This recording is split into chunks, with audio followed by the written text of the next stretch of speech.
cumprimentá-los com a graça e a paz do Senhor. Amém. Evangelho de Lucas, capítulo 13, é onde nós encontraremos o texto base da nossa meditação nesta noite. Lucas 13.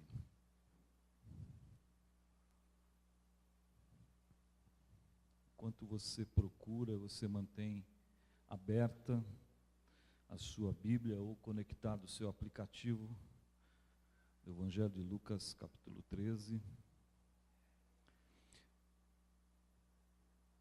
Uma tragédia ocorrida no colégio em Suzano, terça-feira passada, dominou grande parte do noticiário nacional e causou terror, causou perplexidade em todos.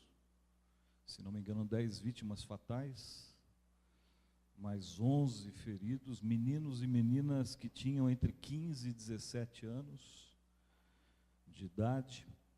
No relato de colegas e amigos, todos pessoas de bem.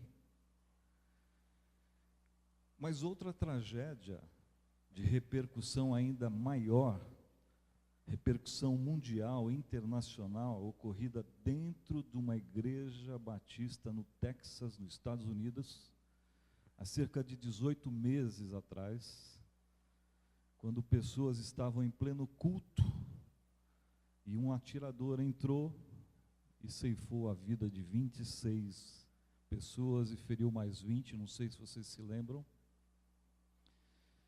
Vítimas com idade de 5 a 72 anos. A filha do pastor, uma adolescente de 14 anos, estava entre as vítimas. Também entre as vítimas uma mulher grávida, seus 3 filhos e o sogro. Ela, pessoa simples, criadora de cabras. Uma produtora, pequena produtora de queijo caseiro. O sogro era alguém que levava seu instrumento de cordas para cantar e acompanhar os hinos nos cultos que realizavam em presídios. Pessoas boas, pessoas dedicadas ao reino, pessoas de bem. É que desastres nem sempre são sinais de vidas pecaminosas, e o sofrimento nem sempre está vinculado à culpa. Vamos ao nosso texto. Lucas 13, a partir do verso 1.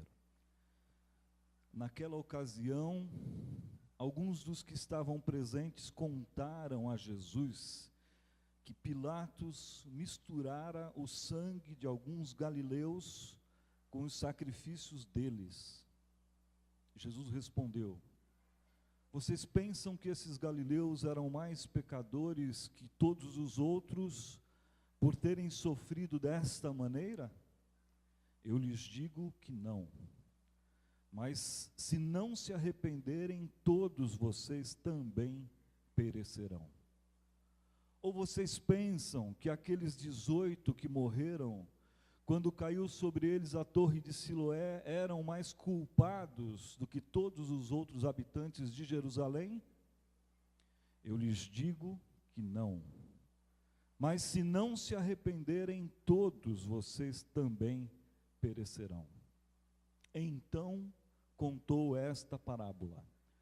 Um homem tinha uma figueira plantada em sua vinha, foi procurar fruto nela e não achou nenhum.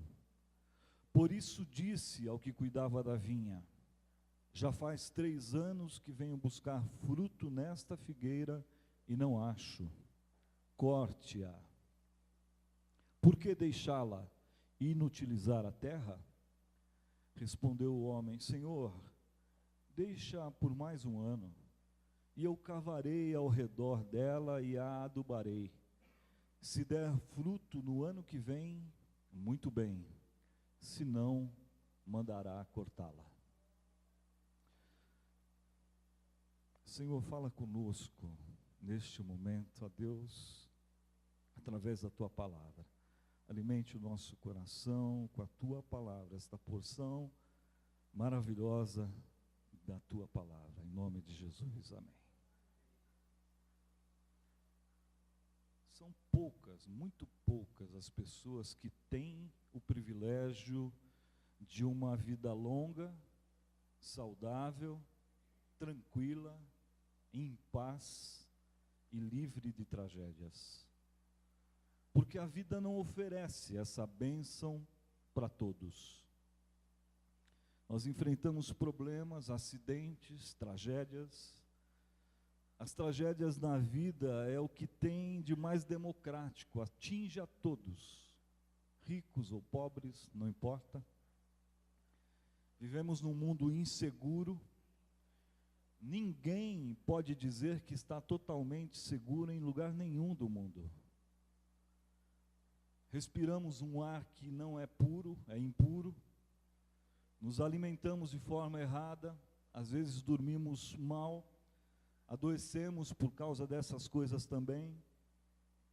O trânsito, sobretudo nos dias de hoje, é extremamente violento, intolerante, está o tempo todo fazendo vítimas fatais. O mundo sofre com fenômenos da natureza como furacões, terremotos, tornados, que devastam cidades inteiras sem que se possa fazer nada para evitar.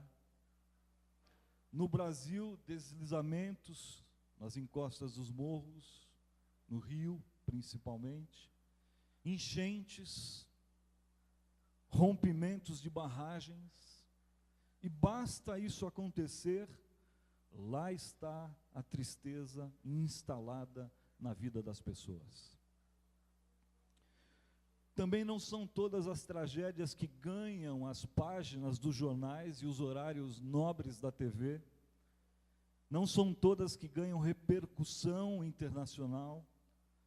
Há aquelas tragédias silenciosas no histórico particular, familiar, de pessoas pobres, famílias mais humildes que não têm proeminência na sociedade, não têm sequer a atenção das autoridades, muito menos da mídia, e que não aparecem nas estatísticas.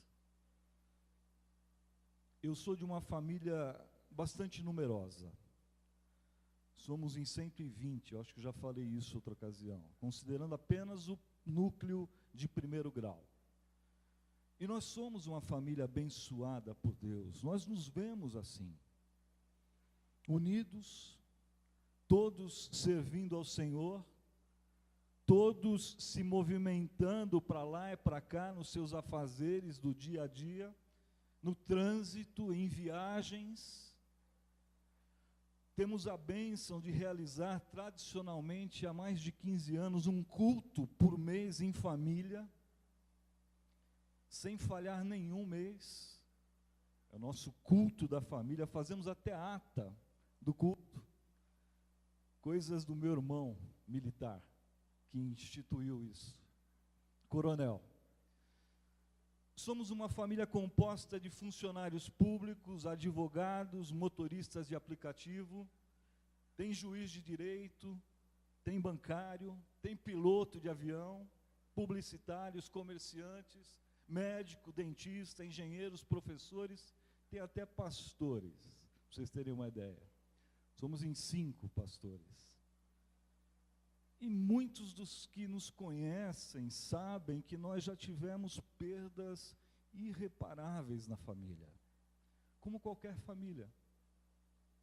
Mas essas perdas nos causaram uma dor dilacerante, fez-nos sentir impotentes. E quanto que nós oramos pela cura de um tio que faleceu de câncer aos 47 anos de idade, deixando 6 filhos, 4 muito pequenos, totalmente dependentes, porque a vida é assim. seja por um acidente, uma tragédia ou por uma doença, o certo é que nós vivemos sentindo a falta dos que se foram. Mas nós também cremos em milagres de Deus. Já tivemos na nossa família essa experiência maravilhosa. Curas extraordinárias, raras, é bem verdade. Mas onde nós reconhecemos a mão de Deus operando e curando de forma milagrosa. Nós sempre sentimos a presença de Deus ao nosso lado, sempre.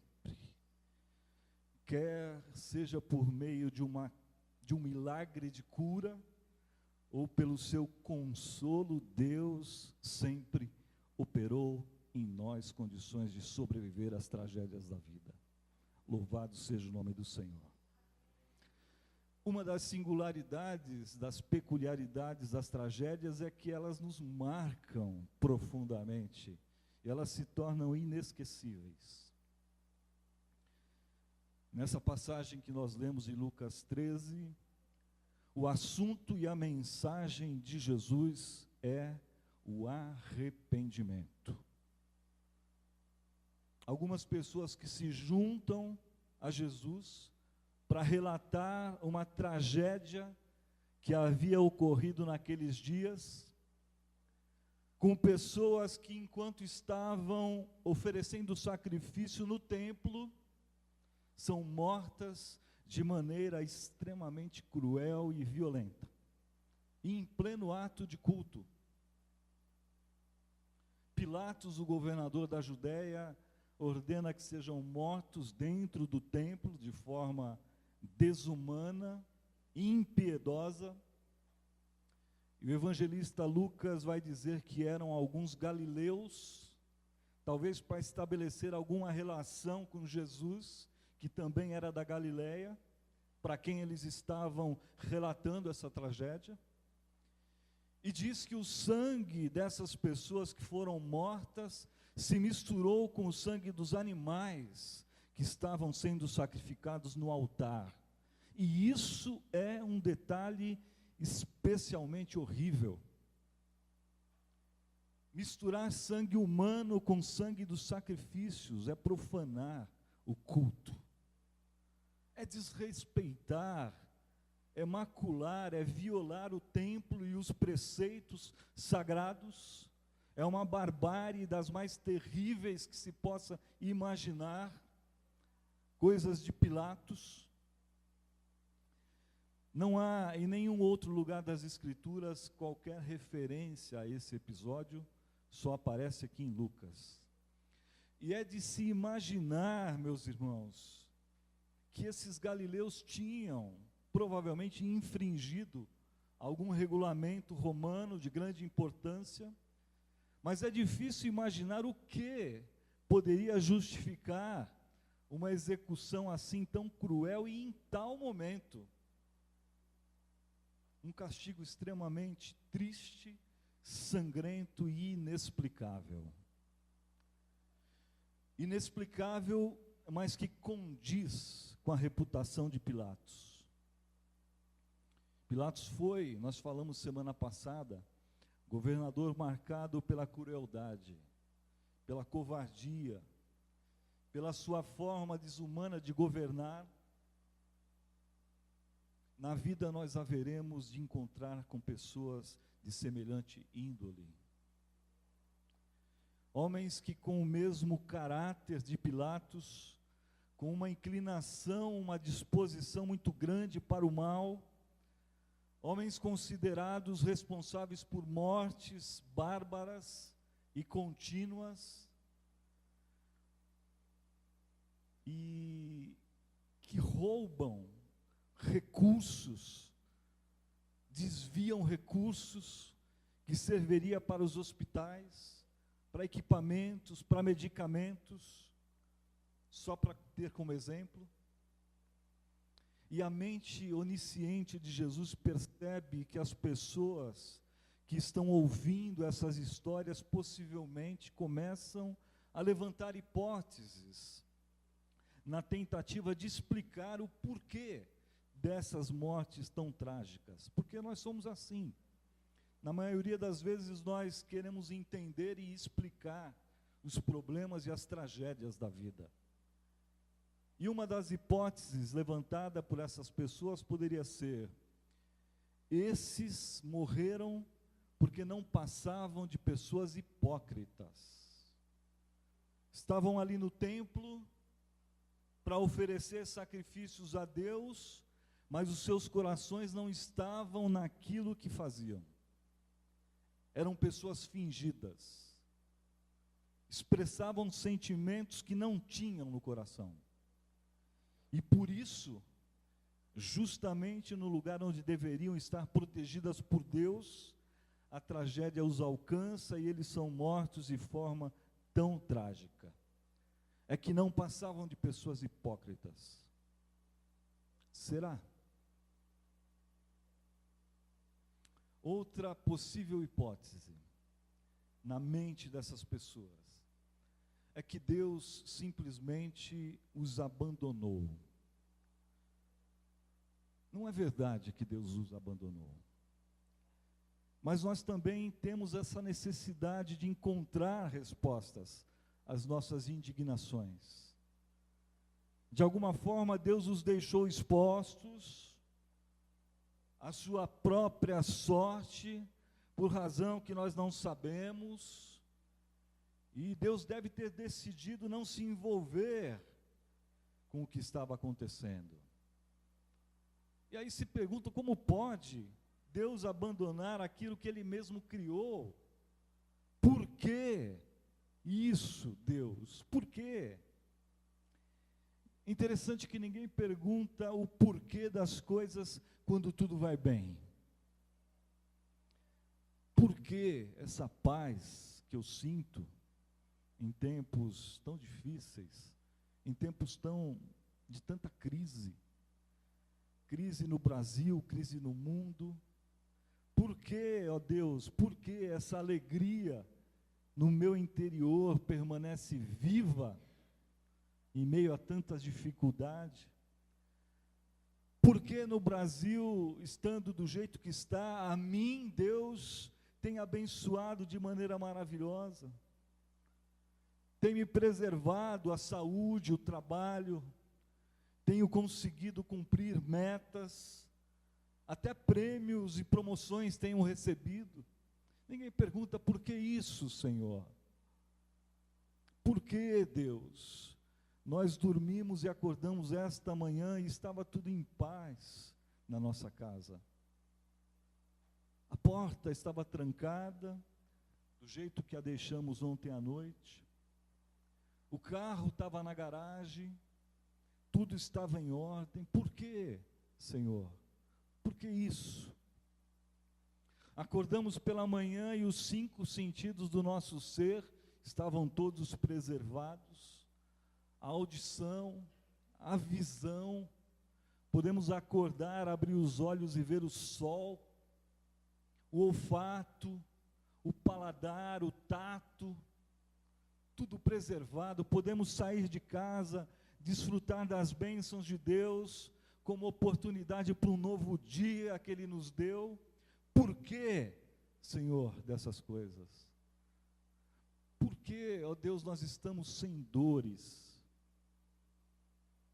Por que as milhares, centenas de veias, artérias do nosso cérebro estão todas preservadas, irrigando o cérebro como deve ser para vivermos com qualidade? Não perguntamos por que dessas coisas, porque talvez achamos que é automático.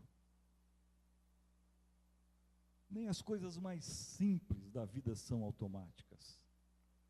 O pãozinho com manteiga e o copo de café com leite em cima da mesa pela manhã. Quem é que te dá? Ou achamos que é o padeiro que nos dá o pão? O que mais pode fazer o padeiro além de misturar os elementos, a farinha, o ovo, o leite, a manteiga, o sal, o fermento e levar ao forno?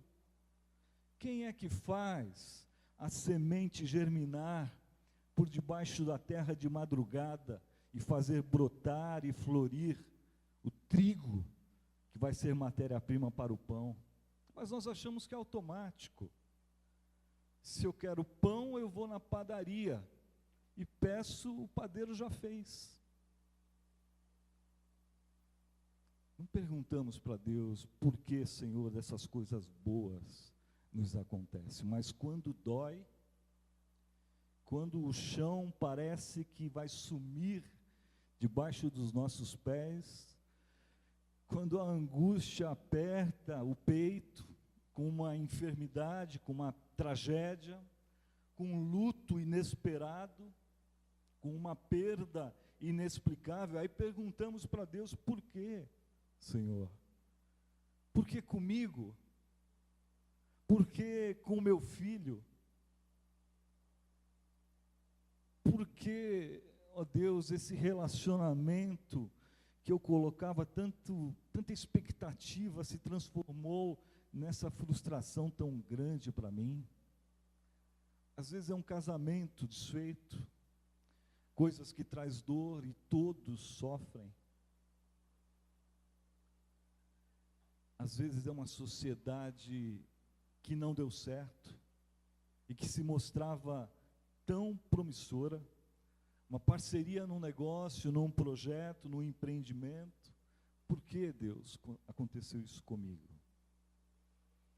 É que quando as tragédias ocorrem, elas ressoam um alarme de irregularidade.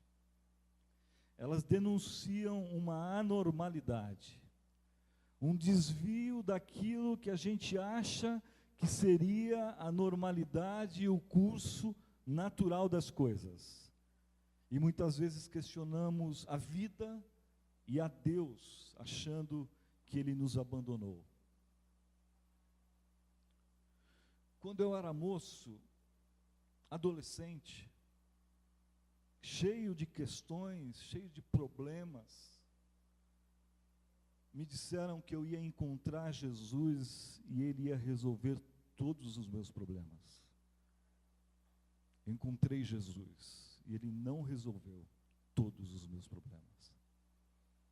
Sabe o que resolve, meu irmão, minha irmã? O céu resolve. No descanso final, que ainda não chegou. Louvado seja o nome do Senhor. Jesus disse, no mundo tereis aflições, mas tenham bom ânimo.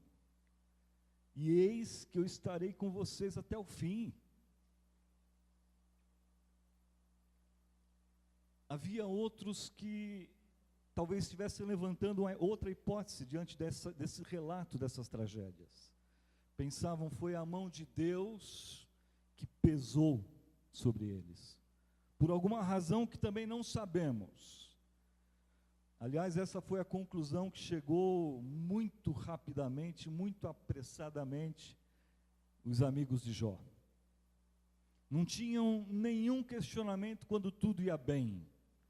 Quando participavam na casa de Jó dos banquetes realizados para festejar a vida, comemorar a saúde, a prosperidade, a boa colheita no campo, o crescimento exponencial do rebanho. Quando tudo ia bem, não perguntavam por quê. Por que, Senhor, estamos recebendo todas essas bênçãos de Deus na vida? Mas quando a tragédia que se abateu sobre Jó e sua casa, eles notaram e viram, agora eles se apressam em diagnosticar que há algo de errado na vida de Jó. Deus está pesando a mão. Sugerem que Jó confesse. Deve ser alguma coisa entre você e Deus, Jó. E Deus, que é santo e justo, está pesando a mão sobre você. Até a esposa de Jó embarca nessa. Diz para ele, confessa, amaldiçoa o teu Deus e morre. Muito mais cruel ainda do que os inimigos, do que os amigos. Muito amigos. Nós agimos da mesma forma quando nós analisamos as coisas apenas na superfície. Até porque nós não temos todas as informações. E nos precipitamos nas conclusões, erramos feio nos diagnósticos e não somos humildes em entender isso. Não sabemos como é que a pessoa vive no seu íntimo com Deus, mas achamos que de alguma forma ela está merecendo passar por aquele sofrimento. E muitos pensam, inclusive, que não foi nada que a pessoa fez aqui nesta vida, mas noutra, se houvesse essa possibilidade, né? Noutra encarnação, e que agora estão pagando pelo que fez. É aquela ideia de que o sofrimento está vinculado à culpa, e os desastres são sinais de vida pecaminosa, quando Jesus diz que não é assim. Vocês pensam que esses galileus eram mais pecadores que todos os outros por terem sofrido desta maneira? Verso 2: eu lhes digo que não. Ou vocês pensam que aqueles 18 que morreram quando caiu a torre de Siloé, em cima deles eram mais culpados do que todos os outros habitantes de Jerusalém? Eu lhes digo que não. Muitos ali estavam trabalhando, e honestamente, eram pessoas de bem. Outros talvez estivessem apenas passando por ali, quando a torre desabou. Outros ainda apenas observando, apreciando o trabalho, quando ocorreu o acidente.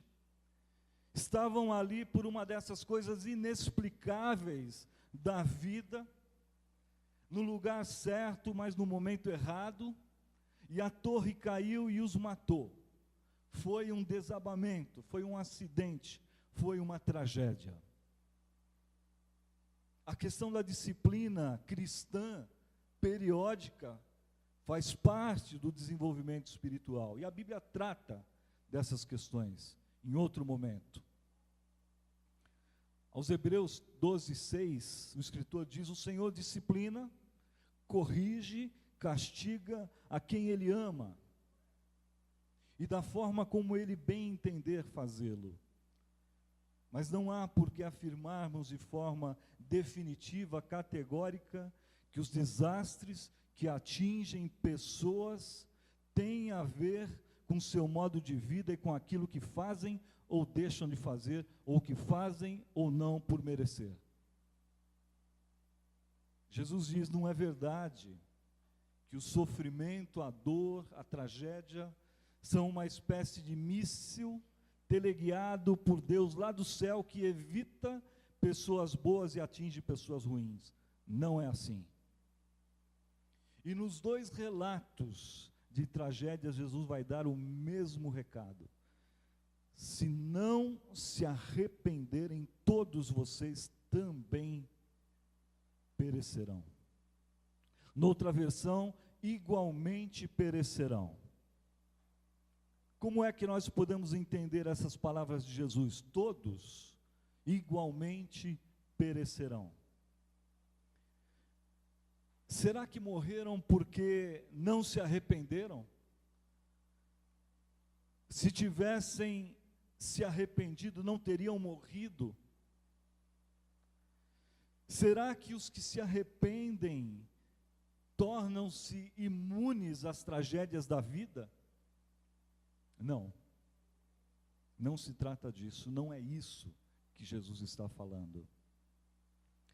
Jesus está insistindo, conclamando, chamando os seus ouvintes a que se arrependam urgentemente, visto que todos estão sujeitos a ser surpreendidos por uma tragédia semelhante, e da mesma forma como aqueles que morrerem sem ter tempo de arrependimento.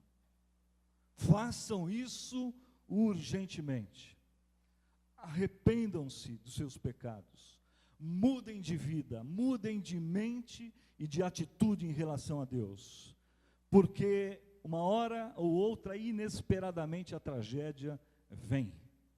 Mas ela pode te encontrar em paz, com Deus. Louvado seja o nome do Senhor.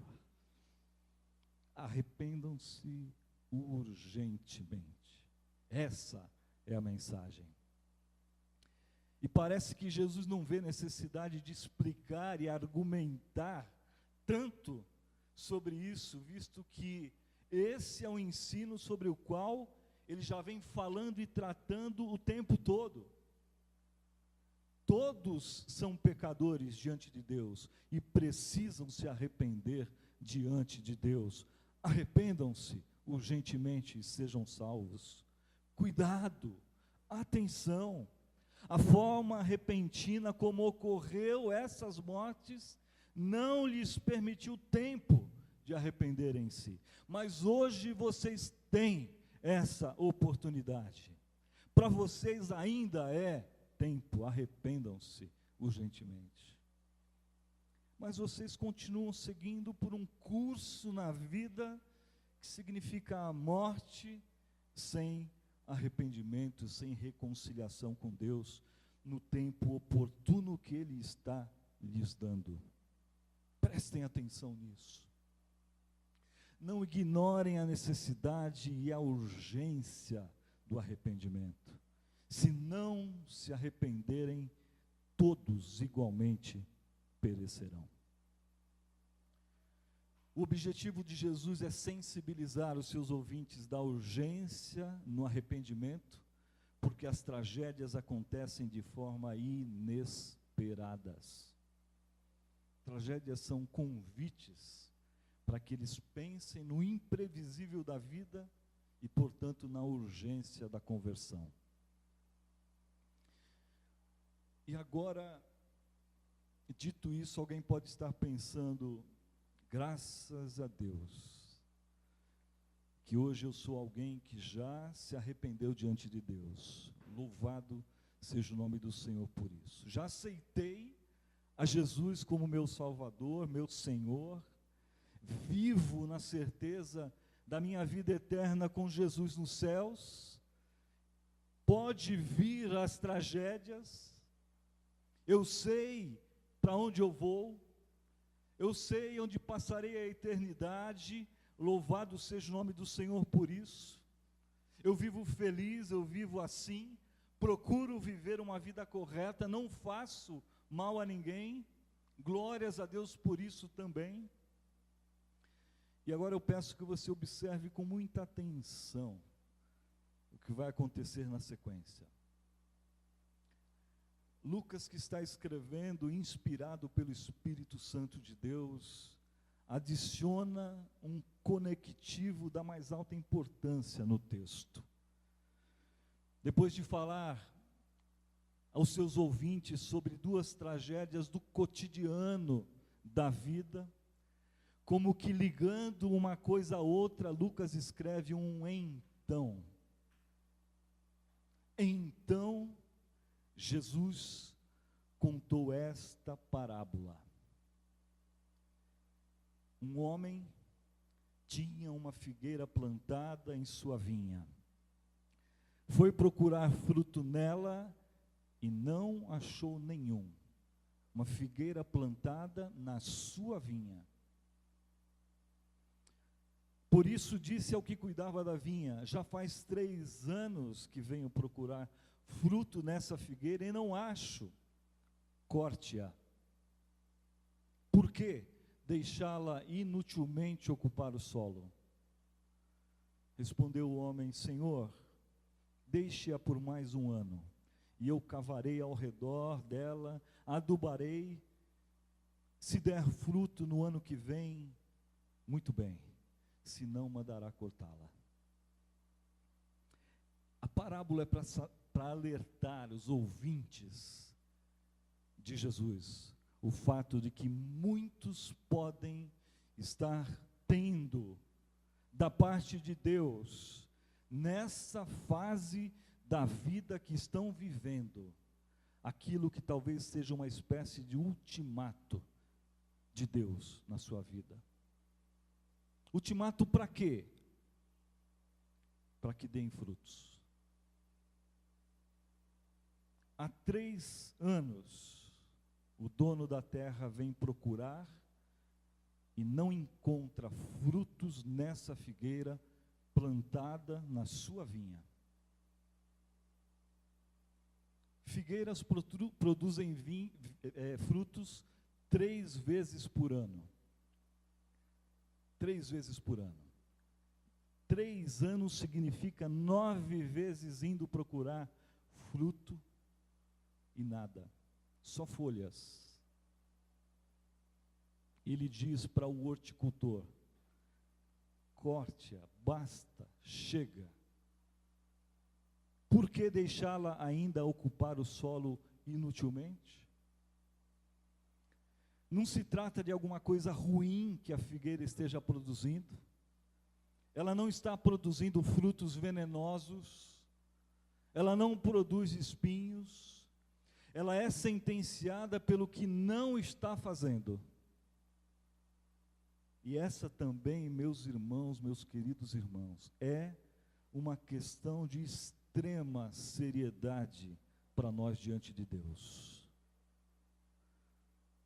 Deus exige de nós que passemos a dar frutos na vida, na nossa caminhada com Ele e no seguimento a Jesus. O próprio Jesus contou essa parábola. Ele usa os acontecimentos da vida como oportunidades para incutir na cabeça dos seus ouvintes a necessidade de dar frutos associada ao arrependimento.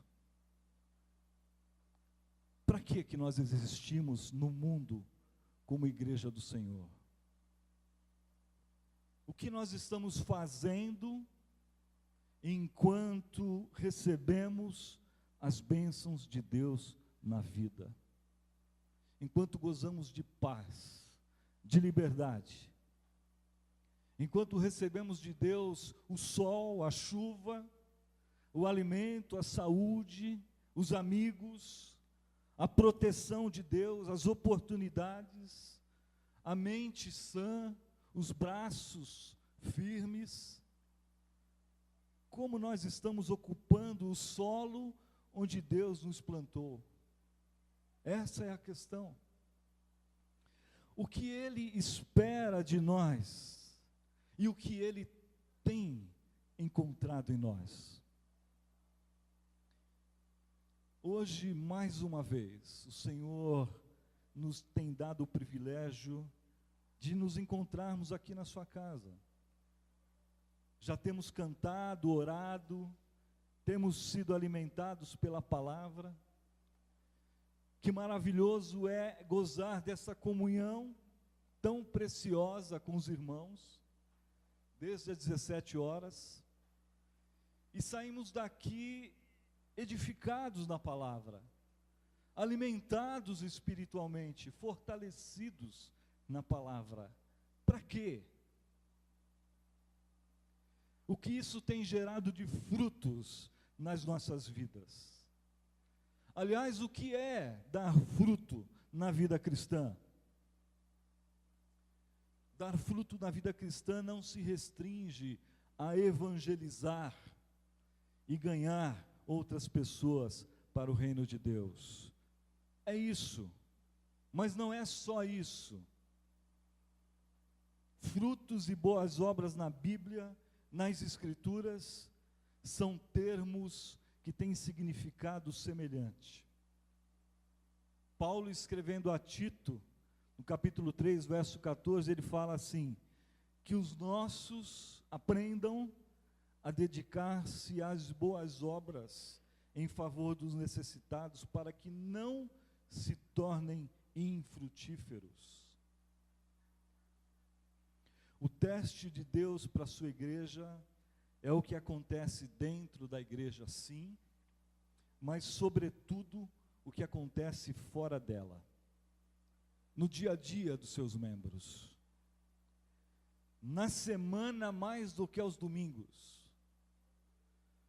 na maneira como fazem seus negócios, se são ou não pessoas confiáveis, se são ou não pessoas corretas no que fazem, justas, como se relacionam com o necessitado, como veem a causa do pobre, do imigrante, do refugiado, do preso, do órfão, da viúva, como reagem ao serem injustiçados, como amam na prática, como vivem no dia a dia os ensinos de Jesus.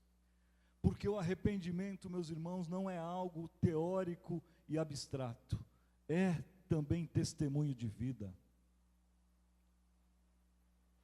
É vivência prática e ativa da palavra de Deus em nós. E isso honra a Deus. É esse fruto que Deus procura e espera encontrar em nós.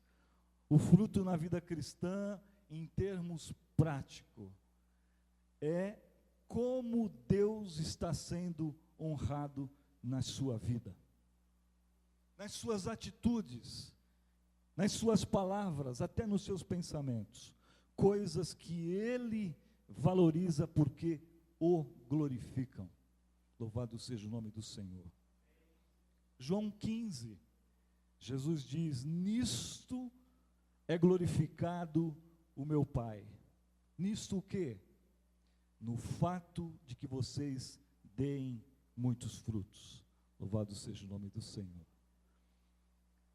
Se, no entanto, o dar frutos na vida não é a prioridade para nós, chegam as oportunidades e nós ficamos sem condições de testemunhar de Jesus e do seu Evangelho, de salvação, a um mundo tão carente e tão necessitado de transformação e que nos observa. E muitos que plantados na vinha do Senhor só ocupam o solo. É isso que está dizendo a palavra de Deus. Há 3 anos que procuro frutos nessa figueira. Uma espécie de queixa de Deus Todo-Poderoso contra essa figueira. E Ele tem todo o direito, Ele é o proprietário. 3 anos. Já é uma árvore bem estabelecida. Não tem mais desculpas. A falta de frutos nesse tempo todo é mau sinal. Improvável, inclusive, que venha a dar frutos no futuro. Por isso ele diz: corte. Louvado seja o nome do Senhor. Mas o horticultor intercede e faz ainda um último pedido: Senhor, vamos deixá-la mais um ano. Vou adubar, vou cavar ao redor, vou fazer tudo o que for possível e preciso, vou regar, vou dar todas as condições necessárias por mais um ano, e vamos ver como ela reage. Se não der fruto, então mandará cortá-la. Esse é o sentido da parábola. É para mostrar que até o fim, Jesus intercede pela sua vinha. Louvado seja o nome do Senhor. Que até o fim Deus é misericordioso e longânimo. Louvado seja o nome do Senhor. Mas que Ele está esperando. Ainda estamos sendo poupados. Por que viver uma vida rica e abençoada pelo Senhor, se não damos os frutos que Ele espera de nós? O propósito da vida de cada um de nós deve ser, não as nossas, mas as prioridades de Deus, no lugar onde Ele nos plantou. Se não estamos fazendo isso, é tempo de parar e pensar: por que ainda estou sendo poupado pelo Senhor? Por que Deus ainda está investindo em mim? Por que ainda tenho espaço nesse solo? E não pense, meu querido irmão, minha querida irmã, em um ano como um período de 12 meses, não. Não trabalhe com números. Não brinque com o tempo que você pensa que pode controlar e não pode. Pense um ano como um período que é dado por Deus como uma oportunidade nova para você, para mim. Deus é longânimo e paciente, mas engana-se quem acha que a oportunidade que Ele dá durará para sempre.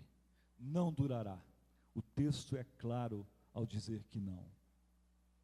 Tão certo como a sua longanimidade, certo também é o seu juízo. Ore a Deus sobre isso. Procure falar com Ele sobre essas questões tão importantes na vida. Peça que o Espírito Santo de Deus te esclareça melhor em como você pode dar frutos na sua vida.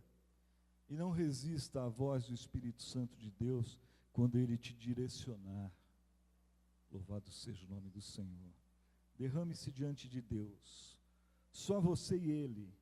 Peça para Ele discernimento na palavra. E finalizando, que o dar frutos para Deus seja para nós, sim, uma prioridade na vida. E sem que isso seja motivos de preocupações e tensões exageradas no viver. Sabe por quê? Porque o mesmo Deus que exige, providencia os meios. Sem mim, nada podeis fazer. Olha o que diz Jesus em João 15: nenhum ramo pode dar fruto de si mesmo se não permanecer enxertado na videira. E ele continua dizendo: eu sou a videira e vocês os ramos. Louvado seja o nome do Senhor. Se alguém permanecer em mim, ele diz, esse dará muito fruto. Louvado seja o nome do Senhor. Que com o passar do tempo, sejam pessoas que vão se tornando pessoas melhores, por estarem ligadas a Cristo e por viverem nele, enxertados nele, frutificando para Deus.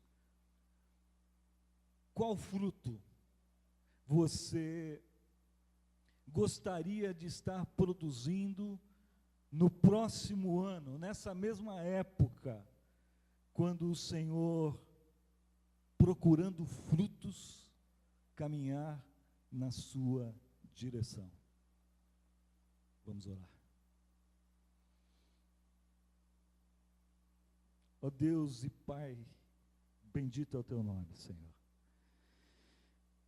Pai, nós te louvamos, porque a tua graça é maravilhosa, o teu amor é infinito, a tua palavra nos edifica, nos orienta, nos dirige.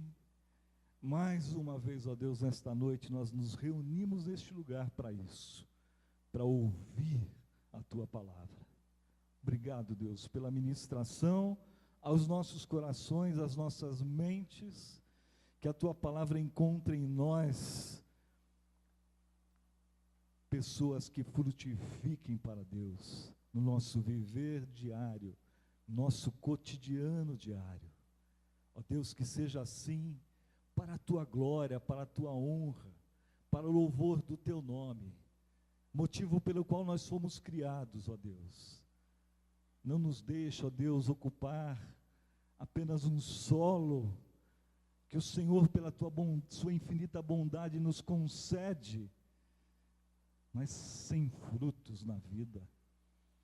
A tua palavra nos instrui, nos alerta que o Senhor espera de nós.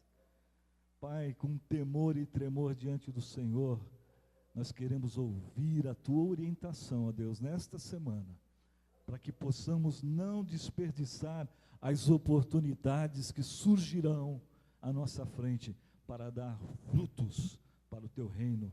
Que seja assim, ó Deus, em nome de Jesus. Amém.